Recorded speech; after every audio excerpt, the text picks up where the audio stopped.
Oh, peace.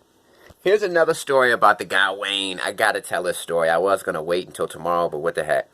Alright, so everybody knows the guys that hang out in front of convenience stores. If you're in the hood or in the vicinity of a project or a ghetto, you're gonna see a bunch of older men standing out on the corners in front of stores.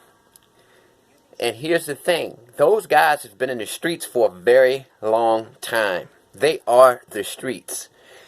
Dope dealers and people in the streets who are hustlers want to have an open communication with those guys because they can help the dope dealers and the hustlers because they know everybody.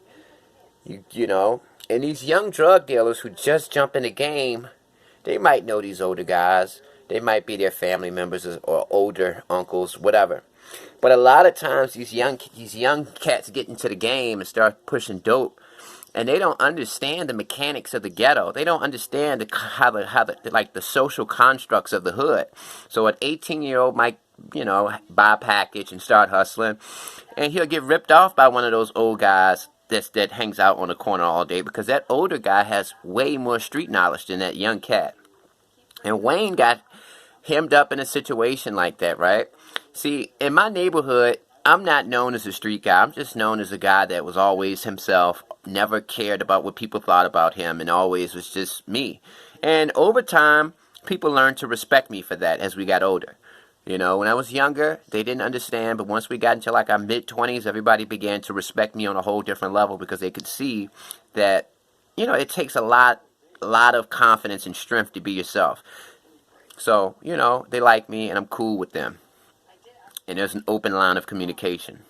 So one day, I'm at a restaurant. I'm leaving. And this is in my area, my old neighborhood. And this guy comes up to me, right? And he says, yo, where the hell is your Uncle Wayne at? And I'm like, first of all, Wayne is not my uncle. And he said, I thought that was your uncle. I said, dog, everybody in the hood calls older people Unc. If you got an old dude with you, that's Unc. I mean, that's not my actual uncle. And he said, look, man, Wayne, I fronted him a package, and he hasn't paid me. And I heard through the grapevine from somebody else that I know that hustles that he fronted him a package. And I'm like, what do you mean? He said, my cousin called me and told me that Wayne just left him and he fronted Wayne a package. And I said, hold on, so you fronted Wayne a package? Yeah. And he said, yes. And he said, he owes you the money for it? And he's like, yes. And he says, now he's gone to your cousin and he's got a package from him. And he said, yes. So I'm like, I don't know why you're coming to me about that. Anybody would have told you don't give anything to Wayne. But you see, they like those guys. The D-boys, they always like the guys, the older men who hang out in front of convenience stores and the drunks on the corner. Because they know everybody in the streets. They know everybody who gets high. So if you got a guy who's 60 and he hangs out in front of a convenience store all day, getting drunk, getting high, he knows all of the dope fiends and all the addicts in the area. He knows everybody. He might have been a hustler when he was in his 20s, and he might have been making money in his 20s, so he knows everybody that gets high and all of that stuff, right?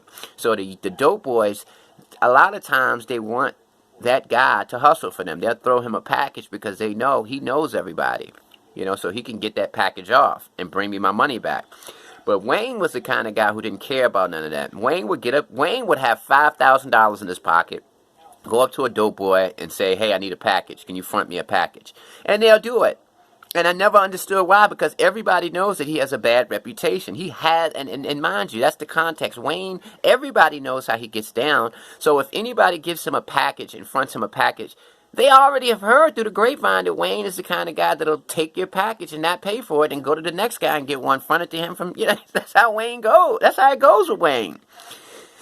So I said, look, man, I don't know, man. He's like, look, man, just tell Wayne when you see him to give me my money. And I said, look, I don't have anything to do with that, dog. I'm not in the dope game or anything like that. But when I see him, I'll tell him you want to talk to him. So I see Wayne, and Wayne's like, I see him. And Wayne, he kind of knows that I gotta, that I gotta holler at him because I'm looking at him like, man, Wayne, what are you doing? And he's like, look, man, he gave me that package. He know I get high. I messed the money up. That's his fault. And I'm like, look, Wayne, dude just wants you to talk to him. He feels like you're ignoring him. He wants you to talk to him, communicate with him. because he feels like you owe him money and you're ignoring him. Instead of communicating with him and being clear with him, you ran over to somebody else and got another package from and that's his cousin, and you didn't even know.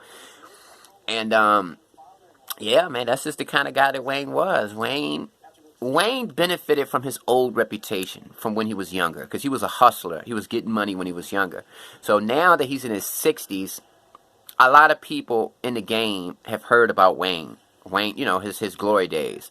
And even when he fell off and started getting high, people still found value in Wayne because he knew like I said, those guys, the Dope Boys want to have good relationships with those guys because they know everybody who gets high. So the Dope Boy is going to say, hey, take this package and sell it to everybody. Bring me the money back.